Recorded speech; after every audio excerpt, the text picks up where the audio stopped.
standing this afternoon at the southern end of the San Joaquin Valley, just a few miles north of the Grapevine. And behind me is the California Aqueduct.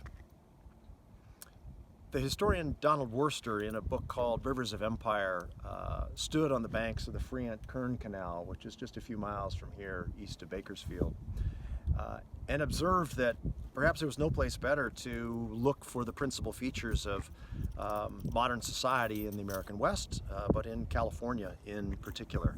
Because of the banks of an irrigation canal, you could see the concentrated power of government, the vested interests of private property ownership, the hierarchical society of California's Central Valley especially.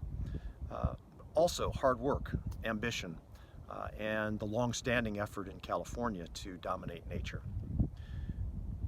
This is another of those places where it is very easy to see those processes come together. This California Aqueduct makes so much of modern California and our lives in it today possible. And it also illustrates some pretty key features about the society that produced it in post-war California. So in 1959, California Governor Edmund Pat Brown pushed forward three major pieces of public works legislation through the California legislature. That included legislation which created the California State University and University of California and CCC systems, the California Educational Compact, which created the largest university systems in the world. It included the State Highway Project, which built most of the state highway system that we have still in California today. And the third piece was the State Water Project, which was the largest state-sponsored public works project in American history. The State Water Project includes something like 16 major dams, 9 pumping stations, 8 power plants, 34 reservoirs, and hundreds of miles of canals and levees and irrigation ditches, which bring water from the north in California, from over 200 miles north of Sacramento at the head of the watershed of the Feather River through the Oroville Dam, 700 miles in a river of concrete up and over a mountain range to Southern California, where I showered in it this morning. I want to talk about some of the features we can see around this landscape today that show us something about that moment of California liberalism, its ambition, its hubris, the power of government to try to stimulate economic growth in California, and also continuing themes about the efforts to dominate nature, to use technology to transform landscapes for people and for profit, as well as their impacts on that landscape. So let's take a look at a couple of places in this in the nearby landscape here, and come on along. It should be fun. The first problem that the State Water Project is designed to overcome was California's environment itself. 93% of the rain that falls in California falls to the north of the transverse ranges, which are these mountains here behind me. But 60% of the people in California live to the south of those mountains. So the problem that state water engineers and governments and large landowners and others had to try to overcome in the 20th century was to figure out how to move water from the places where it fell as rain to the places where they wanted to use it for people, for farms, and for profit, right?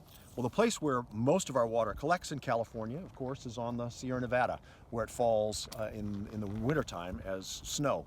And you can see behind me the southern Sierra just rising here. We've had big winter storms this week, which have brought feet of snow, which fall as snowpack. But in the spring, that rain or that snow melts and it drains down into the Central Valley here.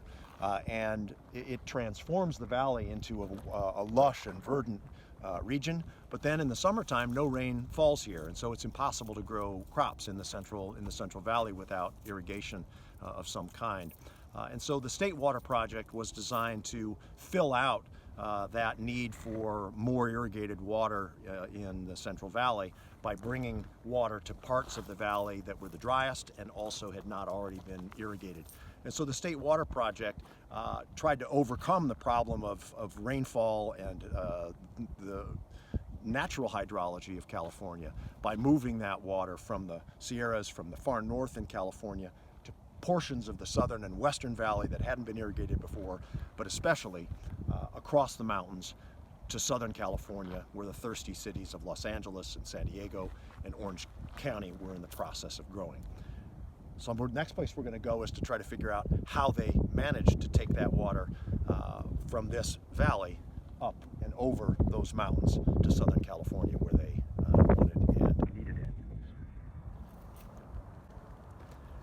So the second problem that the State Water Project sought to overcome was gravity itself. At the beginning of the project, at the top end, it begins at the upper reaches of the watershed of the Feather River in the northern Sierra, about 200 miles north of Sacramento. And it flows down the Feather River system into the Oroville Dam, where the largest, highest earthen dam of its time on Earth was constructed in the early 60s. And then it flows down by gravity down to the Sacramento Delta, where the water normally would have flowed into the San Francisco Bay and Estuary as part of the natural system. But from there to here, over 300 miles, the water has to flow uphill. And to make it do that, the state water engineers of the water project had to introduce energy, and they had to introduce 9 pumping stations which would lift this water uphill in order to put it into some very large reservoirs, like the San Luis Reservoir at the head of the Pacheco Pass near Los Banos, where that would allow then the water to flow by gravity through the California Aqueduct until it reached another obstacle, in which case they lifted it again, and then it flowed by gravity again. The most significant locations where they have to pump the water uphill is here at the southern end of the valley, where the river meets the mountains, and it has to go up and over. There are 2 pumping stations that do that, the Crispin station here and the Edmonston station over there. And in just a couple of miles, this river of water, which supplies 30% of the water for Southern California, has to be lifted 3,000 feet in the air to go up and over the mountain. It requires a tremendous amount of energy to do this, and so the state water system actually has these electrical facilities designed to generate the energy to pump the water uphill. Here at the Crispin station, it takes as much energy to pump that water throughout the year as it would to service a small city, a place like Irvine or Chula Vista. And so here we can see the application of technology, of money, of the power of government, of bureaucracy at work in transforming the hydrology of California, of trying to overcome both gravity as well as climate to provide water to those parts of the state where the rain does not fall. All right, the last stop on our tour answers the question of what to do with all that water once you bring it up and over the mountain.